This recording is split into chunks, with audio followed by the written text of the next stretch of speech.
une réflexion sur ma qualité d'entraîneur ces derniers temps et je me suis dit qu'en rugby amateur, on a plein de gestes à démontrer, plein de gestes à réaliser. On n'a pas forcément des coachs spécifiques pour certains gestes et qu'on doit savoir les faire un minimum. Sinon, de manière générale, on explique à nos joueurs faut faire comme ça, faut faire comme ci, et après derrière on envoie une grosse saucisse et je trouve ça vraiment dommage.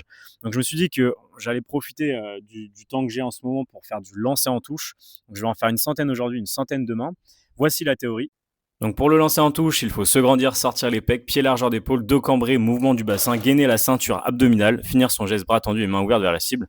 Ne pas oublier que chaque lanceur a sa propre morphologie, il ne faut pas rester dans des schémas prédéfinis. Maintenant c'est bien, la théorie on l'a, il faut savoir que je pars de très très loin, j'ai jamais joué talonneur, j'ai jamais fait de lancer en touche, quoi qu'il arrive, donc on part sur 2 exercices d'échauffement et puis ensuite sur les 100 lancers en touche, c'est parti.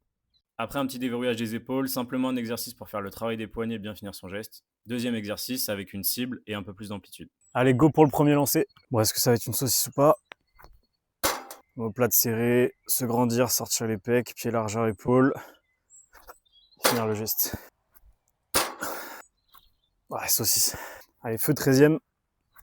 J'ai l'impression que par contre je fais aucun mouvement avec mon bassin. On est à 10 mètres parce que ce qui manquait c'était un peu de force. Premier lancé à 10 mètres, chance du débutant, mais je pense que je manque un petit peu de puissance pour y arriver. Je ne finis pas assez mon geste et j'utilise pas assez mon bassin. Ouah, saucisse. Il y en a qui partent pied largeur d'épaule. Des fois un pied arrière pour mettre de la puissance avec le bassin. Je vais essayer comme ça. J'ai l'impression de me déséquilibrer, mais j'ai peut-être un petit peu plus de puissance. On va essayer avec l'autre pied. Ouais, plus de puissance, mais je perds un peu en précision, donc je comprends c'est les goûts et les couleurs.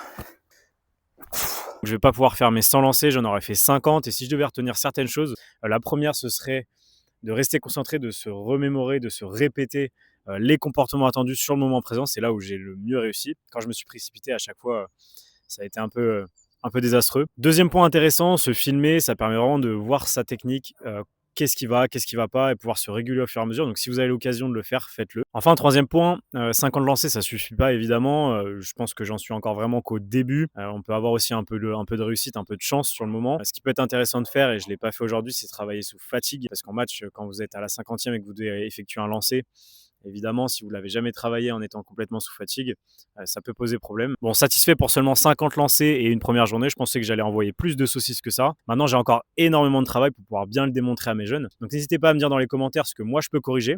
Même si vous pouvez m'envoyer des exercices, des liens et que je pourrais repartager, ce serait top pour tout le monde. Donc, on part maintenant demain pour le jour 2 avec 100 lancers, peut-être même 150, histoire de rattraper ce que je n'ai pas pu faire. Merci d'avoir regardé cette vidéo. On se dit à bientôt.